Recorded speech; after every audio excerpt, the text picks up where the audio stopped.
Bonjour à tous, bienvenue dans cette nouvelle émission, le journal débridé, émission numéro 6. Je suis Lisson en direct au Shenyang Park de Shanghai. Comme d'habitude, je vous emmène découvrir une Chine insolite et décalée, avec un seul objectif, apprendre en s'amusant. Je vous remercie de votre fidélité et de vos messages d'encouragement. Et nous partons tout de suite pour la première partie, quoi de neuf en Chine.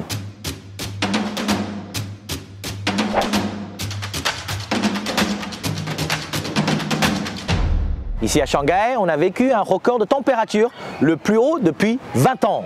Imaginez, le 18 novembre dernier, il a fait 26 degrés. Bon, comme vous pouvez le constater, ça a déjà beaucoup changé. Il n'y a plus de saison, comme vous dites.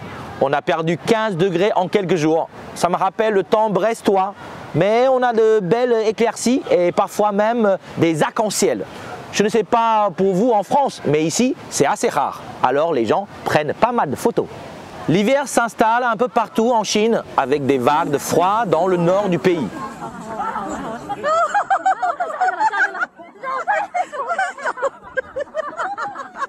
En Chine aussi, la surconsommation explose à mesure que la population s'enrichit. Ça a donné des idées à quelques personnes qui aident les riches à ranger leurs affaires. Adepte de la méthode Marie Kondo, la japonaise qui a révolutionné les placards de nombreuses personnes dans le monde, ou pas. Et vous, ça vous tente, le minimalisme? Nous sommes déjà en décembre et autant dire que cette année aura été très spéciale. Le bilan n'est pas très positif. Une bonne chose ressort, c'est que les émissions de dioxyde de sulfure, c'est pas facile à dire ça, hein, ont baissé dans le monde entier, même en Chine. Ces émissions toxiques sont liées à la consommation de charbon. Et bien sûr, la période 2019-2020, les émissions ont baissé de 5%. Depuis 2011, au total, la Chine a baissé ses émissions de 87%. Pas mal, hein? Pour le premier pollueur de la planète. Heureusement, il y a une émission qui vient de Chine et qui est bénéfique pour la planète. C'est le journal débridé, bien sûr. C'est toujours impressionnant de voir un accident de la route. Mais un accident fluvial? Le 17 novembre à Shanghai, un cargo transportant 800 tonnes d'acier a coulé sur le fleuve Huangpu. Heureusement, personne n'a été blessé et aucune pollution est à déplorer. Un peu de foot chinois maintenant. Je sais que nous ne brillons pas dans cette discipline sportive, mais avec les temps qui courent, on se console comme on peut. L'équipe shanghaïenne Shenhua, très réputée en Chine, et moi je suis très fan de cette équipe, a disputé plusieurs matchs pour la Ligue des champions asiatiques. Je vous laisse voir quelques images. Ça fait du bien de voir enfin un peu d'action.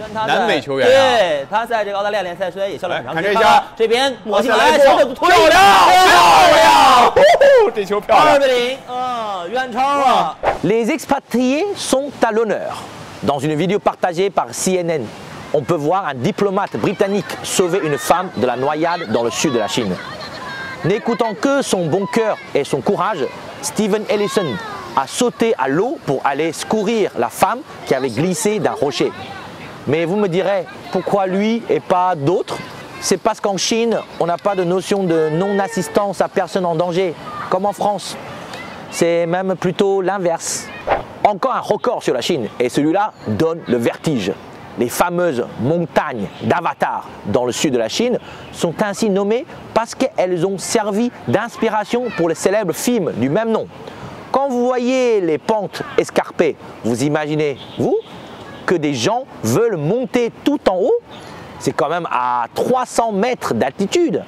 Avant, vous aviez le choix, 3 heures de montée à pied, ou bien prendre un téléphérique. Mais la file d'attente était longue. Alors, pour aller plus vite, ils ont construit un ascenseur. Le truc, il monte 300 mètres en 88 secondes. Et tout ça pour 128 yuan, 16 €.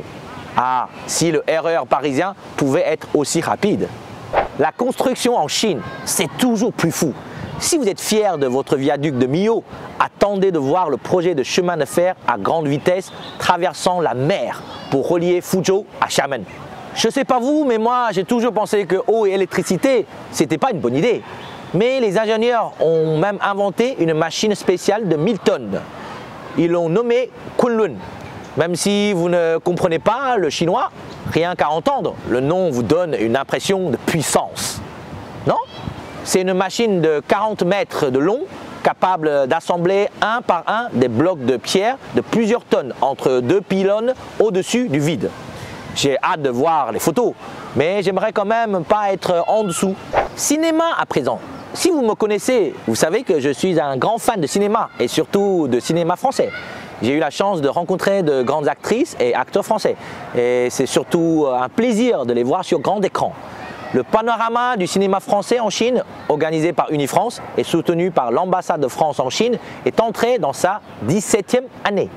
Du 3 décembre 2020 à janvier 2021, des projections de films français seront en tournée à Pékin, à Shanghai, à Xiamen, à Sanya et dans d'autres villes du pays. Le festival présentera 6 derniers films français. Et pour une fois, ce ne sont pas uniquement des blockbusters. La vérité avec Catherine Deneuve à l'abordage, Fête de famille, J'ai perdu mon corps et Sibylle avec Adèle Xhakopoulos. Ah, ce nom-là, il n'est pas facile à prononcer. Hein. Très bonne projection et encore merci. J'espère qu'un jour je viendrai en Chine vous voir. Bonne projection. C'était Calmerade. Au revoir. Et là, c'est moi qui appuie pour arrêter. Vous avez vu? Hop. Voilà, c'est déjà la fin des informations insolites et incroyables de la Chine. On se donne rendez-vous dans 2 semaines. À bientôt.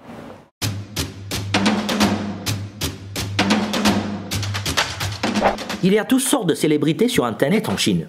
Ma Baoguo, un maître de taiji de 69 ans, en est une sans précédent. Ma Baoguo proclame être le dirigeant d'un courant de taiji Hunyuan Xingyi. Il dit s'y connaître en kung-fu traditionnel et aurait même battu un champion de MMA. Mais bon, c'est à prendre avec des pincettes, comme vous dites. En mai dernier, Ma Baoguo est devenu connu sur la plateforme chinoise Bilibili. On peut y voir notre maître de taiji disputer un match contre un boxeur amateur et finir KO. Ensuite, comme tous les bons perdants, dans une autre vidéo qui a fait des millions de vues, il explique qu'il n'a pas fait gaffe. On dirait un peu Trump, non? Pour se justifier, il explique également que les jeunes n'ont pas de moralité. 年轻人不讲武德. Eh bien, ces 2 phrases sont devenues virales sur les réseaux sociaux chinois. Ça me rappelle la scène célèbre de Jean-Claude Duss dans le cours de judo. J'étais pas prêt dans les bronzés. Très rapidement, ces anciennes vidéos ont été retrouvées sur les réseaux et sont maintenant l'objet de nombreuses blagues. Ces vidéos originales sont ridiculisées sur le net et de nombreux geeks ont détourné son contenu avec une grande créativité. Ce succès inespéré fait que de nombreux étrangers l'imitent. C'est devenu un phénomène social, cité mais très critiqué dans les journaux. Bien sûr, tout le monde sait que Ma Baoguo est un menteur, mais ce n'est pas pour autant qu'on ne peut pas reprendre ces expressions devenues des classiques aujourd'hui. Prenons encore cette fois où il a voulu dire faire de son mieux, 好自为之. Mais avec son fort accent du Shandong, les internautes l'ont détourné avec l'homonyme 好自为之, qui veut dire littéralement jus de queue de souris. Comme quoi, vous savez, les tons sont importants.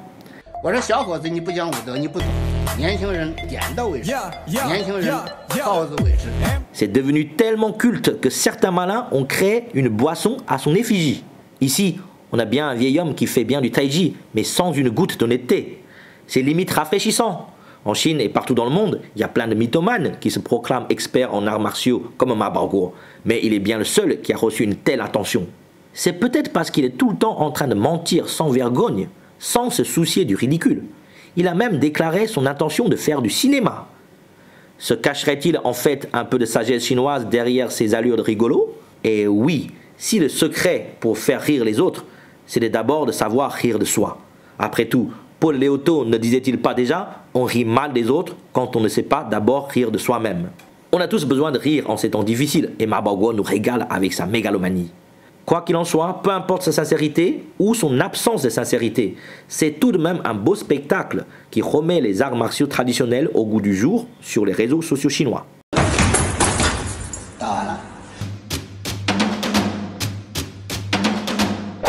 Que faut-il pour gagner en Chine?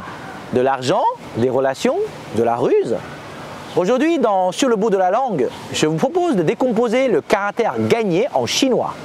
Vous allez voir, c'est très intéressant. Et d'un point de vue philosophique, on pourrait même en débattre avec BHL. Mais d'abord, savez-vous comment on dit gagner en chinois? Yin, On le décortique tout de suite. On voit clairement que l'idéogramme est composé de 5 petits caractères. En haut, Wang, Kou. En bas, de gauche à droite, Yue, Pei et Fan. Et voilà, je vous apprends 6 caractères en un. Ça va vous faire gagner beaucoup de temps. Passons à l'analyse de chaque élément. Premier élément, Wang, la mort. Dans le chinois moderne, on dit Si Wang. Le deuxième caractère, Si, ça veut dire aussi la mort. Mourir en chinois, c'est la double peine. Et comme Si est homonyme de 4 Si, pour se prémunir de la mort, les Chinois évitent d'utiliser le chiffre 4. Mais ça, on vous en parlera dans un autre épisode. Vous aussi, vous avez de drôles de superstitions. Il y en a qui jettent du sel par-dessus leur épaule. Hein. Vous me direz, ça commence mal. Il faut mourir pour gagner? Pas du tout. Pour gagner, il faut avoir cette notion de la mort, de la survie. Un rappel permanent qui nous permet de vaincre. Deuxième élément, Kou, la bouche. Vu sa forme, pas difficile à deviner. Un trait de plus, c'est U, le soleil. 2 traits de plus, c'est Mu, l'œil. 3 traits de plus, ça n'existe pas. Bref, ce n'est pas le sujet aujourd'hui. Pour gagner, il ne faut surtout pas faire la fine bouche. Il faut donner aux gens l'eau à la bouche. Savoir bien communiquer. Ou même, vous le savez, c'est souvent ceux qui ont la plus grande gueule, qui ont la verve facile, qui remportent les élections, signent les gros contrats, pendant que les autres crèvent la bouche ouverte. Troisième élément, Yue, la lune ou le mois. En Chine, on fonctionne avec le calendrier lunaire. Les gars, donc lune égale mois, c'est logique, non? Et d'ailleurs, pour les mois de l'année, c'est hyper facile. Yue, 1 plus mois, ça veut dire janvier. 2, 2 plus mois, février, etc. En fait, c'est très simple, la langue chinoise. Là, j'imagine qu'il y a forcément un mec qui se dit « Comment on dit un mois alors en chinois ?» Alors, c'est pas très compliqué, mais tu vas galérer durant toute la durée de l'apprentissage de la langue chinoise, notre merveilleux système de classificateurs. Un mois, c'est donc I, Ke, Yue. Pour le reste, je vous laisse vous débrouiller. Alors pour gagner, il faut décrocher la lune. Pour gagner, on a besoin de mois, de temps, d'une certaine durée.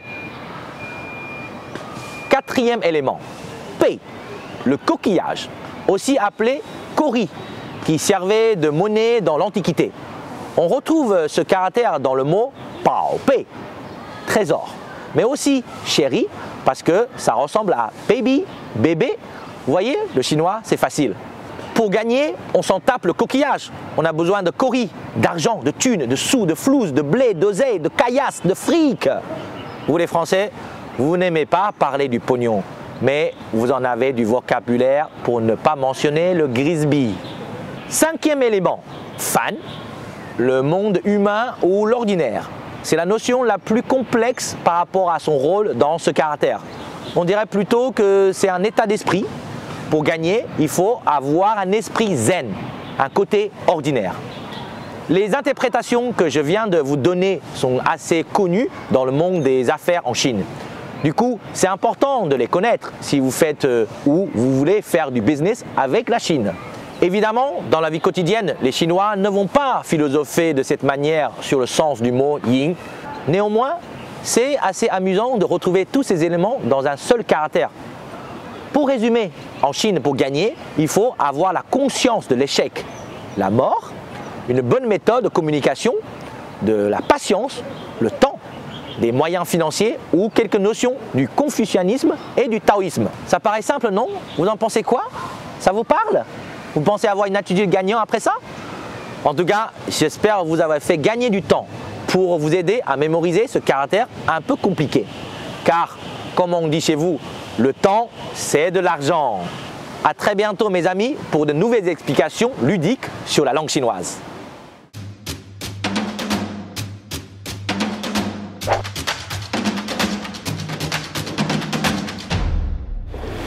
Salut Marc. Bonjour Alexandre. Comment vas-tu? Ça va très bien et toi? Bienvenue, on va s'installer. Ok. Je m'appelle Marc Devivier, j'ai 40 ans, ça fait 15 ans que je suis à Shanghai et j'ai cofondé Wide Audio qui fait du matériel audio et je suis aussi musicien. Confit de canard ou canard laqué? Moi je viens du pays du canard, c'est quelque chose de sacré chez nous, mais le canard laqué c'est aussi c'est difficile, je dirais moitié-moitié, là je peux pas te répondre, balle au milieu. Guitare sèche ou le yueqing? Guitare de lune? Je trouve la plupart des instruments traditionnels chinois très intéressants. Moi-même je joue une guitare acoustique essentiellement. Donc pareil, 50-50, je suis désolé, je ne jetterai pas un instrument par-dessus bord. Nougaro ou Teresa Teng? Nougaro. Nougaro, Toulouse, il a chanté Toulouse, c'est un Toulousain, donc évidemment Nougaro. Jardin Royal ou le Fuxing Park? J'irai le Fuxing Park. Pourquoi? Parce que c'est un jardin chinois avec les gens qui parlent, les gens qui font de la musique, qui dansent, qui chantent, qui font plein de choses. Et en plus, voilà, Fuxing Park, à l'époque, il y avait le Jay-Z Festival là-bas. C'est un parc important, intéressant à Shanghai. Tomber la chemise ou tomber le chi pao? Bah les deux, hein. L'un avant ou l'autre, mais idéalement les deux. Rugby ou ping-pong? Rugby. J'ai joué au rugby, notamment au Stade Toulousain, jusqu'à mes 16-17 ans. Donc c'est une grande passion pour moi, le rugby. Le ping-pong, ouais, j'en ai fait un peu ici, ça va beaucoup trop vite pour moi. Je suis arrivé en janvier 2005 à Shanghai. Depuis ce moment-là, j'ai eu une activité un peu entrepreneuriale où j'ai eu 2 entreprises. Et j'ai aussi développé une carrière de musicien. Donc côté entreprise, actuellement, je suis cofondateur de Wide Audio. On fait plein de choses qui sont en connexion avec le son. On fait des enceintes avec une technologie professionnelle, mais qui sont adaptées un peu pour la maison, avec un design un peu sympa. Et on fait aussi des micros, on fait aussi des installations acoustiques à travers des collaborations, notamment avec Vox, avec qui on a fait des bureaux partagés. Pour ce qui est de la musique, je fais essentiellement du jazz manouche, mais aussi de la chanson française. On varie aussi, on fait un peu d'autres choses aussi. On joue du tango, de la musique espagnole, de la musique manouche, gypsy française, des valses, etc. On fait plein de choses. On joue pour des entreprises, dans des bars, dans des restaurants, un peu partout en Chine. Et puis je peux pas m'empêcher de l'occasion pour taquiner un peu Lee Song et on va voir si c'est chanté un peu, qui sait. On sait jamais avec lui. 2, 3, 4. Ah, tu verras, tout recommence. Ah, tu verras, l'amour c'est fait pour ça. Tu verras, je ferai plus le con, j'apprendrai ma leçon sur le bout des doigts. Tu verras, tous les rêves du monde. Bravo. Ok. Impressionnant. Marc, ta première rencontre avec la Chine? Ma première rencontre avec la Chine, c'était à la fac, avec d'un côté ma prof de chinois. J'ai fait 1 an en option pour apprendre les bases, mais c'était une grande découverte. Et puis aussi les étudiants chinois qui étaient à la fac. Et le choc le plus important pour toi, c'était quoi? Plusieurs, mais on va dire la langue déjà, les mots. Le fait que les mots aient des concepts très larges et très variés pour un même mot ou pour deux mots ensemble, alors que c'est une conception complètement différente de la langue, des langues latines en fait. Et rien que ça m'a ouvert des horizons. Ouais. Pourquoi tu es venu en Chine? Je suis venu en Chine parce que je suis attiré par l'Asie. J'étais attiré par l'Asie depuis très longtemps et j'ai une cousine qui habitait ici.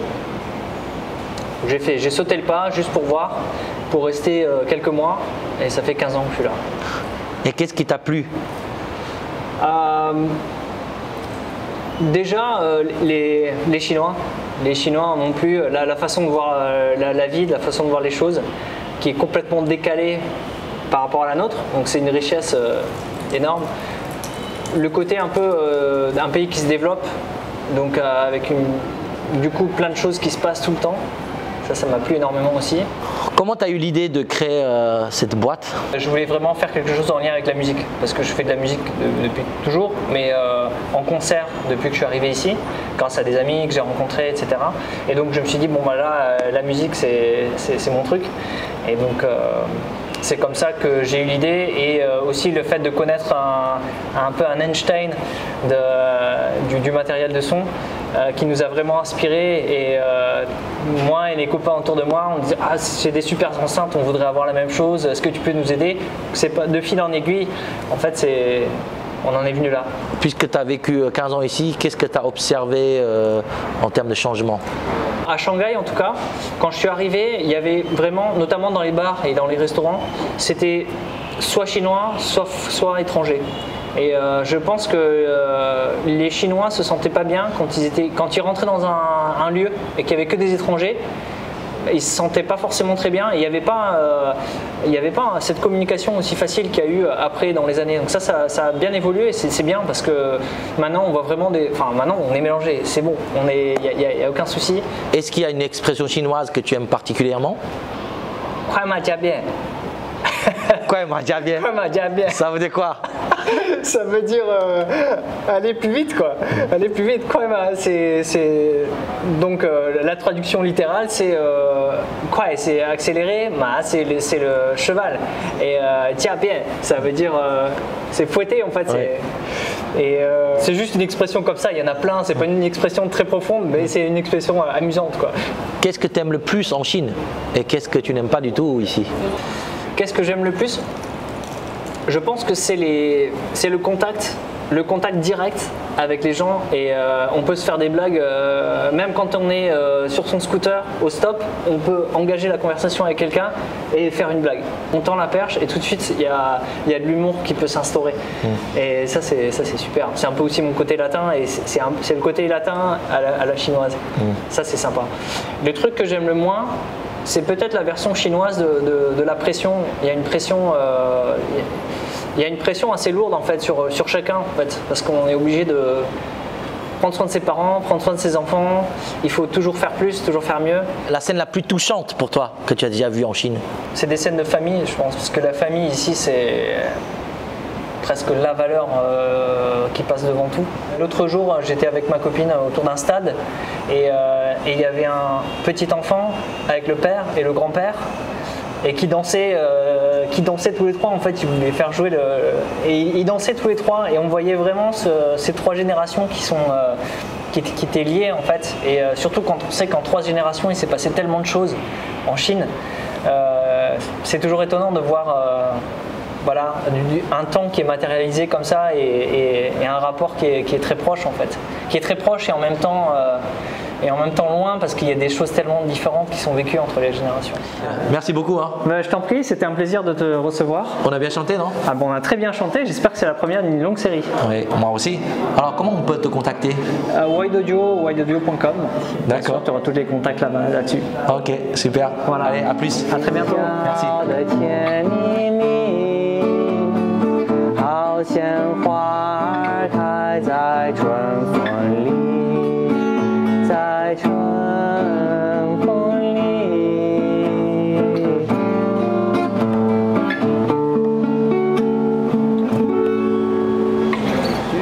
Tu verras, tout recommencera. Tu verras. Ah, vous êtes là? Je ne sais pas pour vous, mais l'automne pour moi, ça me rend toujours un peu nostalgique. D'autant plus que c'est déjà la fin de cette émission. Eh bien, je vous retrouve dans 2 semaines pour une nouvelle émission avec toujours des rires et beaucoup de découvertes. N'oubliez pas de vous abonner et de nous faire part de vos commentaires. C'était Lisson pour le journal débridé en direct de Shanghai.